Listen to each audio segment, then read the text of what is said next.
ये अच्छी बात है क्योंकि अब आने वाले समय में 1 साल के बाद बिहार में चुनाव है और माननीय नेता उतना समय बाकी राज्यों में नहीं दे पाएंगे। उसने उन्होंने कार्यकारी अध्यक्ष की नियुक्ति की है और कार्यकारी अध्यक्ष की नियुक्ति होने से हमें लगता है संजय झा की नियुक्ति होने से पैन बिहार, क्योंकि बिहार के जो कार्यकर्ता लंबे समय से इस इच्छा को पाले हुए थे। नमस्कार, आप देख रहे हैं सिटी पोस्ट लाइव और मैं हूं आपके साथ हर्षिता प्रताप सिंह। पूर्णिया सांसद पप्पू यादव ने आज अशोक चौधरी की बेटी शांभवी चौधरी, जो कि इस बार नई सांसद बनी है, उनको लेकर बयान दिया था। शांभवी चौधरी पर निशाना साधते हुए कहा था कि पहले वो पढ़ लिख लें, उसके बाद राजनीति करें। इसको लेकर अब शांभवी चौधरी के पिता अशोक चौधरी ने पप्पू यादव पर जमकर निशाना साधा है। आपको बता दें, पप्पू यादव को साफ कह दिया है कि शांभवी चौधरी को जितना पढ़ना था वो पढ़ चुकी हैं। पप्पू यादव पहले अपनी पढ़ाई लिखाई पर ध्यान दे, कितना पास और कितना फेल हुए हैं। तो वहीं आपको बता दें कि कल जदयू के राष्ट्रीय कार्यकारिणी बैठक में संजय झा को जदयू का राष्ट्र कार्यकारी अध्यक्ष बनाया गया है। इसको लेकर क्या बड़ी प्लानिंग है जदयू की, ये बताते नजर आए हैं अशोक चौधरी। उनका ये बयान सुने। ये अच्छी बात है क्योंकि अब आने वाले समय में 1 साल के बाद बिहार में चुनाव है और माननीय नेता उतना समय बाकी राज्यों में नहीं दे पाएंगे। उसने उन्होंने कार्यकारी अध्यक्ष की नियुक्ति की है और कार्यकारी अध्यक्ष की नियुक्ति होने से हमें लगता है संजय झा की नियुक्ति होने से पैन बिहार, क्योंकि बिहार के जो कार्यकर्ता लंबे समय से इस इच्छा को पाले हुए थे कि हमारी पार्टी राष्ट्रीय पार्टी के रूप में उभरे, उसमें कहीं ना कहीं बिहार की जो एक्टिविटी थी वो कारण बन रही थी।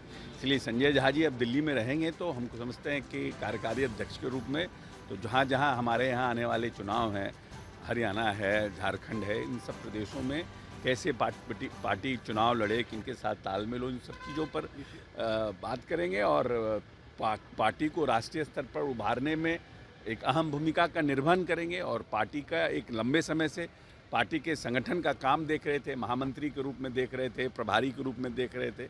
मैं समझता हूं कि ये एक अच्छा और उचित निर्णय है और समय पे किया गया माननीय नेता का निर्णय है। सर, विशेष राज्य के दर्जे को लेकर के, स्पेशल पैकेज को लेकर के सर कोई बात नहीं? स्पेशल पैकेज को लेकर राजनीतिक प्रस्ताव जो पारित हुआ है उसमें हम लोगों ने जो हमारे पुराने डिमांड हैं, स्पेशल या तो बिहार को विशेष राज्य का दर्जा मिले या विशेष पैकेज मिले, उस राजनीतिक प्रस्ताव में हमारे जो नेशनल एग्जीक्यूटिव ने उसको पास किया है और हमारे जो केंद्रीय हमारे जितने भी जो हमारे माननीय मंत्रीगण हैं और जो वहाँ पे हमारे एमपी गण हैं, वो प्रधानमंत्री जी से बात करके हम बिहार के विकास के लिए भारतीय जनता पार्टी के साथ हैं और कैसे बिहार का विकास हो, ये चिंता भारतीय जनता पार्टी को भी है और जनता दल यूनाइटेड को भी। और हमारा जो मांग है वो पूर्वत मांग हमारा बना हुआ है, हम उस पर कार्य करेंगे।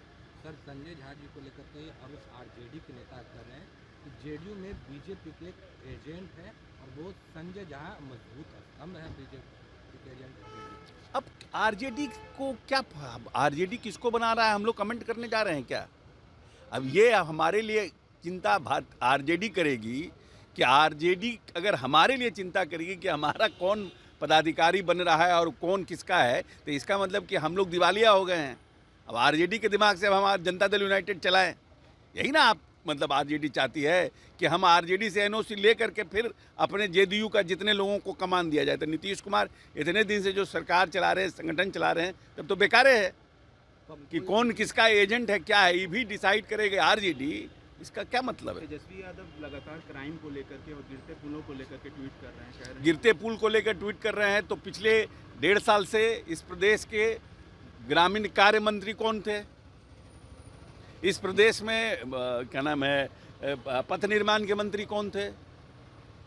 पुल तो एक दिन में बना नहीं है। क्या हम लोग ग्रामीण कार्य का चार्ज लिया और पुल बनना शुरू हो गया? कोई कमेंट करने के पहले देखना चाहिए, किसी को समझना चाहिए। क्राइम की स्थिति जो बढ़ी है, क्राइम में थोड़ी बहुत जो भी घटनाएं हुई उस पर तुरंत कार्रवाई हो रही है। हमारी सरकार पूरी तरह से निष्पक्ष रूप से जो क्रिमिनल है उनको पकड़ने का काम करती है। लेकिन जितनी भी घटनाएं घटी हैं वो या तो ज़मीन को लेकर के घटी है या अदावत को लेकर घटी है। कोई ऑर्गेनाइज्ड क्रिमिनल इस प्रदेश में अभी पैदा नहीं हुआ है जो ऑर्गेनाइज रूप से क्राइम कर रहा हो और उसको सरकार पकड़ने में विफल रही हो। सर, एक सवाल है, शांभवी चौधरी को लेकर पप्पू यादव का बयान आया है, वो पहले पढ़ ले, सुन ले और तब बोले। पढ़ ले, सीख ले, बोल ले, तब आप तो पढ़ाई कर ही रही है। तो उम्र 25 साल है, एमए कर ही ली है दिल्ली स्कूल ऑफ इकोनॉमिक्स से, एलएसआर से ग्रेजुएशन कर ही ली है। पप्पू यादव जी कितना पढ़े उनसे ही पूछिए ना। एमपी हो जाना is a different thing, MP बन जाना इज़ अ डिफरेंट थिंग। पढ़ना क्या पढ़ना है, पहले पूरा क्वालिफिकेशन पढ़े हैं शांभवी का, तब बोलें।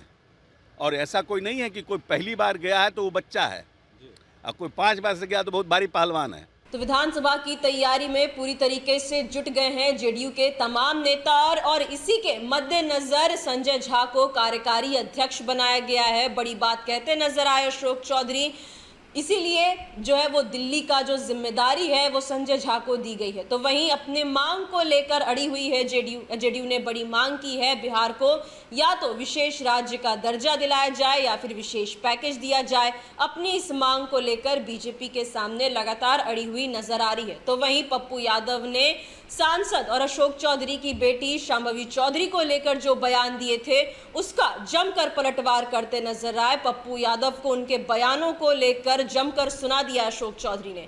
क्या कुछ कहा ये हमने आपको सुनाया। फिलहाल इस खबर में इतना ही। आप आगे की खबरों के लिए देखते रहिए सिटी पोस्ट लाइव। इस वीडियो को लाइक करें, शेयर करें और चैनल को सब्सक्राइब करना ना भूलें। धन्यवाद।